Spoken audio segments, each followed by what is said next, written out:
कमर दुखाइको लागि कहिले शल्यक्रिया गर्ने? कमर दुखाइ, ब्याक पेन। मानिसहरू चिकित्सककोमा जानुपर्ने सबैभन्दा सामान्य कारणहरूमध्ये एक हो। झन्डै 80% व्यक्तिहरूले जीवनमा कम्तीमा एक पटक यो समस्या भोग्ने गर्छन्। धेरैजसो अवस्थामा यो सामान्य औषधि, व्यायाम, फिजियोथेरापी वा जीवनशैलीमा परिवर्तनले ठिक हुन्छ। तर कहिलेकाहीँ यस्तो अवस्थामा शल्यक्रिया, सर्जरी गर्नु अपरिहार्य हुन्छ। कमर दुखाइ किन हुन्छ? कमर दुखाइ मांसपेशी, लिगामेन्ट, जोड्नी, डिस्क वा नसाको समस्या कारणले हुन सक्छ। धेरैजसो अवस्थामा यो मेकानिकल वा डिजेनरेटिभ हुन्छ, जसलाई शल्यक्रिया नगरी नै उपचार गर्न सकिन्छ। तर केही अवस्थामा संरचनात्मक समस्या देखा पर्दा शल्यक्रिया गर्नुपर्ने हुन्छ। कहिले शल्यक्रिया गर्न विचार गर्ने? शल्यक्रिया तब विचार गर्नुपर्छ जब 1. लामो समयसम्म दुखाइ हुनु र उपचारले निको नभएको अवस्था।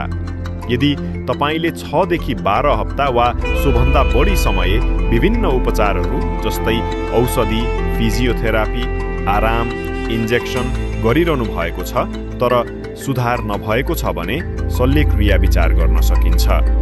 यस अवस्थामा निम्न समस्याहरू देखिन्छन्: हर्निएटेड डिस्क, नसा च्यापिने; स्पाइनल स्टेनोसिस, स्पाइनको पुवाल साँघुरो हुनु; डिजेनेरेटिभ डिस्क रोग; स्पन्डिलोलिस्टेसिस, हड्डी चिप्लिनु।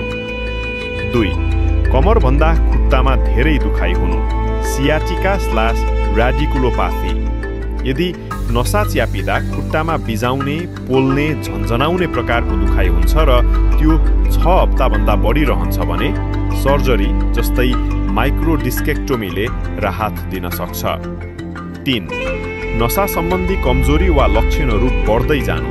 यदि खुट्टामा कमजोरी, सुन्निनु वा रिफ्लेक्स हराउनु जस्ता लक्षणहरू छन् र ती बढ्दै गइरहेका छन् भने सर्जरी। 4. स्पाइन अस्थिरता वा विकृति, डिफर्मिटी। यदि स्पाइनको हड्डी चिप्लिएको, स्पन्डिलोलिस्टेसिस, भाँचिएको वा स्कोलियोसिस जस्ता समस्याहरू छन् भने शल्यक्रिया मार्फत हड्डीलाई स्थिर पार्नुपर्ने हुन सक्छ। 5. संक्रमण वा ट्युमर।